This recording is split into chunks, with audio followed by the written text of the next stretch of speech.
Happy Halloween! Unfortunately, no trick-or-treaters this year, but we do have some treats for you. The final two of the 50 Horror Classics movie pack.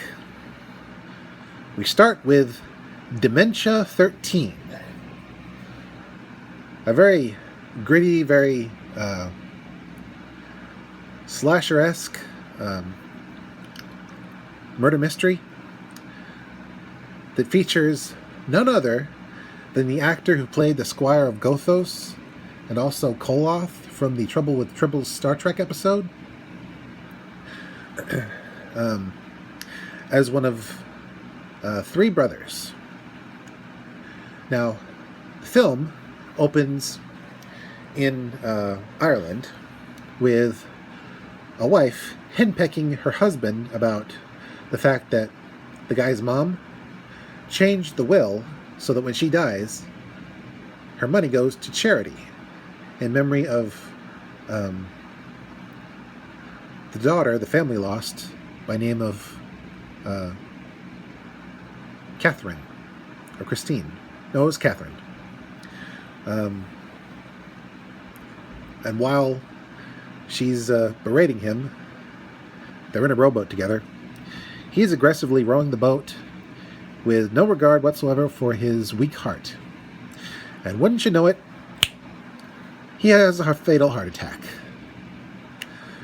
And so his wife panics, throws the guy's body into the lake,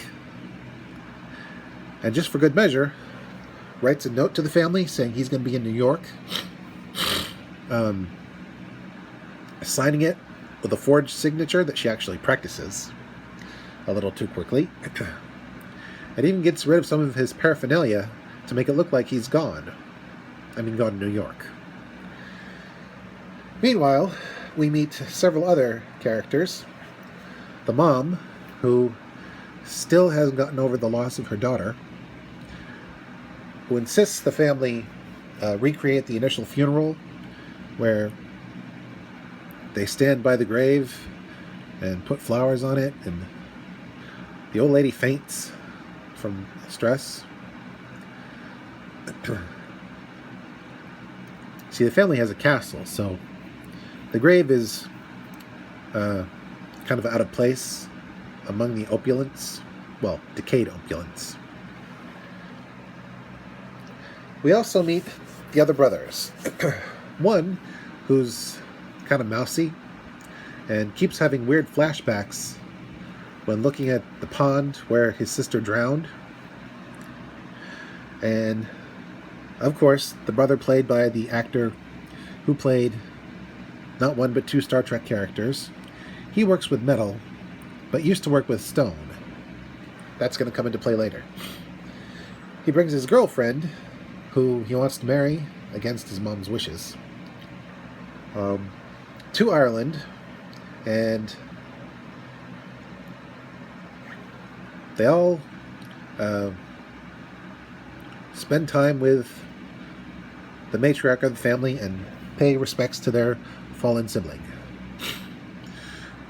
Except for the wife, who is excluded because family only. Blood family. We also meet a quirky poacher who's always hunting rabbits with an old, barely functioning shotgun. Meanwhile, the wife hatches a plan. Since everyone thinks the one brother is in New York, the wife concocts a plan to drive the old lady crazy, or should I say crazier, in order to get her to change the will back so she at least gets something once it's come to light that her husband is dead. Because as she currently stands, she gets squat. Not even some sort of stipends. She starts by whispering to the mom, saying she's seen an apparition of the daughter. Then going into her sealed room to get some of her toys to plant in the lake. And she puts some sort of chemical on some rope and ties the toys to the bottom of the lake in order to have the toys rise out of the lake, almost like a supernatural occurrence.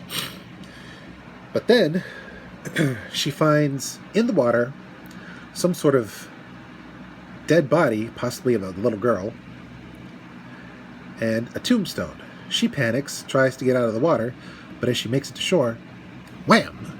Someone hacks her head up with a axe and drags her body out. And that's all she wrote for the wife.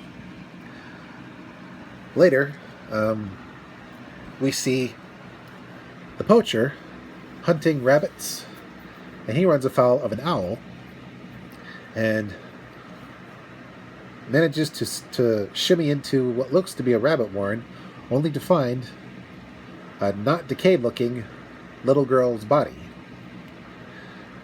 And when he comes out of the warren, wham! Someone takes his head off with an axe. And eventually,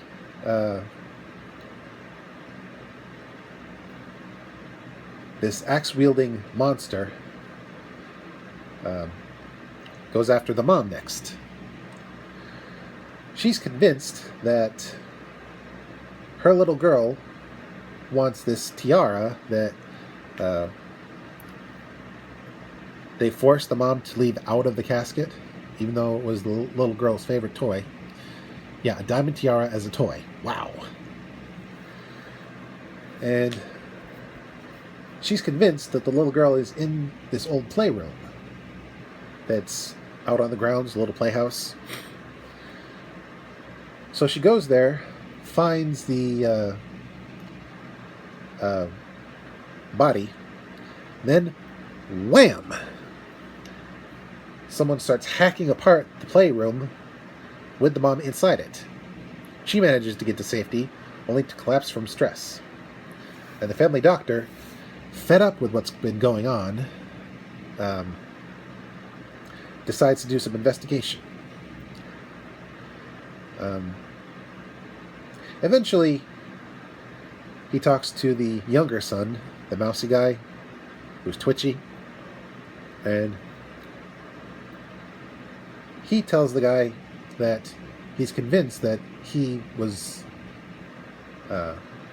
there when his sister drowned in the pond.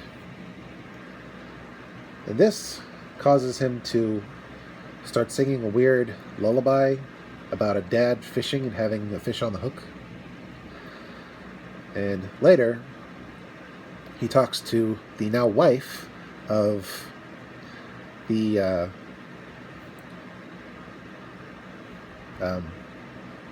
metal worker, mentioning that he used to work with stone. Now, at some point, they drained the pond with the help of the poacher, or no, not the poacher, the groundskeeper, and they found the stone with the words, "Forgive me, Katrina," written on them. And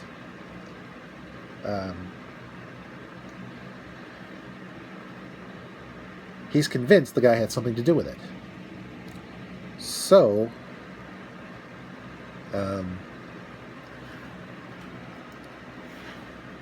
the brother, he goes to his father's old stoneworking shed and investigates, and has to reassure his girlfriend, who's not yet married yet, yeah, that's what I said, that he's not the one who did it. And unbeknownst to them, there's what looks like to be a dead body lying on a slab just a few feet from them, and they don't notice. Later, after the marriage of the girlfriend and the metalworking brother. The doctor, while quietly singing that fishing lullaby, locates a disused shed where the doll of a little girl and what's left of the wife are both kept. And he takes the doll, puts it out where everyone can see, and the wedding party goes to investigate, including the bride, who tries to examine the doll, only for the younger brother to scream, "Don't touch her!" and come at her with an axe. Yep, the younger brother was the killer all along. It seems when they were kids, he and Katrina were roughhousing near the pond, and he must have knocked her into the water while simultaneously knocking her out. And all he did was run away rather than try and help her. Luckily, the doctor has his revolver handy and takes out the brother, who apparently built a wax doll to try to protect in order to make up for what he did as a child. But no amount of wax dolls can erase the memory of murdering one's own blood. But thankfully, the surviving brother is off the hook, and hopefully Katrina's charity will continue unabated. Our final film is The Beast from 10,000 Leagues. No, it's not a sequel to 10,000 Leagues Under the Sea. It starts with strange deaths. People have been turning up dead on the beach along with their boats, both seemingly burned, even though there's no fire around. And the film centers on two investigators. One, a scientific investigator, the other, a federal investigator. And they end up working together. It's discovered that the burns are in fact radiation burns. It seems that there's a vein of uranium out in the water, and something has somehow activated a nuclear reaction between the uranium and the hydrogen in the seawater. And it's building. Not only that, there's some sort of mutant creature, looks like some sort of anthropomorphic iguana, and it attacks anyone who gets too close. Meanwhile, there's this professor who's been running experiments with radiation and mutation. And it seems he, through some unknown means that he never reveals, is the one who activated the reaction in the water.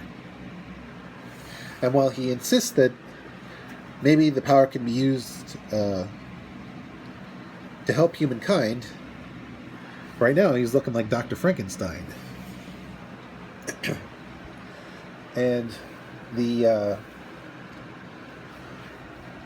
scientific investigator, who gets a little chummy with the professor's daughter, but in an innocent way, also finds out that someone might be selling the secrets of the professor's discovery on the black market. And we find out it's the professor's assistant, who, after coercing the secretary of the professor, who lost her son to the attacks by the creature, apparently, because he was helping the professor out in the water, and the creature got him. And I guess the secretary took that personally. Only she starts to lose her nerve when it's revealed that the assistant is working with a femme fatale who might be working for the Russians. So, after attempting to go after the scientific investigator, he kills the secretary with a spear gun, hoping to pin it on the professor. Luckily, the femme fatale is very talkative, probably for a price, and they nab that guy very quickly. Unfortunately, the monster, not the creature, but the monster, namely the nuclear reaction, is getting out of hand. It basically vaporizes a large boat, some sort of cargo ship, and apparently all hands aboard were killed. And so, it's up to the professor to stop it once and for all. After he destroys all of his notes and a turtle he was experimenting on, having the janitor clean it all up. Thanks a lot, guy. He goes out with a case of dynamite and a timer to take out the core of the reaction by blowing it up. Hopefully not creating a hydrogen bomb. Unfortunately, before he has a chance to get back in his boat, the creature that's still out there gets him and holds him long enough for the professor, the creature, the boat, and the spot of the reaction to go up in one big explosion. And so, the day is saved, but at the cost of the scientist who created this nuclear monster. It's very Godzilla-esque, only on a small scale. The scientific investigator laments that science can be helpful, but it can also be cruel, and there's always a price. And that is the end of the 50 Horror Classics movie pack. Thank you all for accompanying me on this journey. Some of them were really good. Others, not so good. We get to see the range of some of our favorite horror characters, like Bela Lugosi, Boris Karloff, Lon Chaney Jr., and we even get to see a bit of his dad, Lon Chaney Sr. Some of these films are a product of their time and would require a lot of reworking in order to get a pass in modern times, modern day.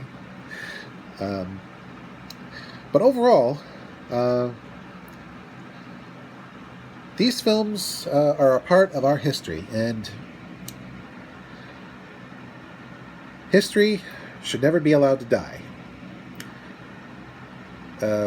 Some of it should be preserved only where you want to see it, like in a museum, but for the most part, if we forget the past, then we risk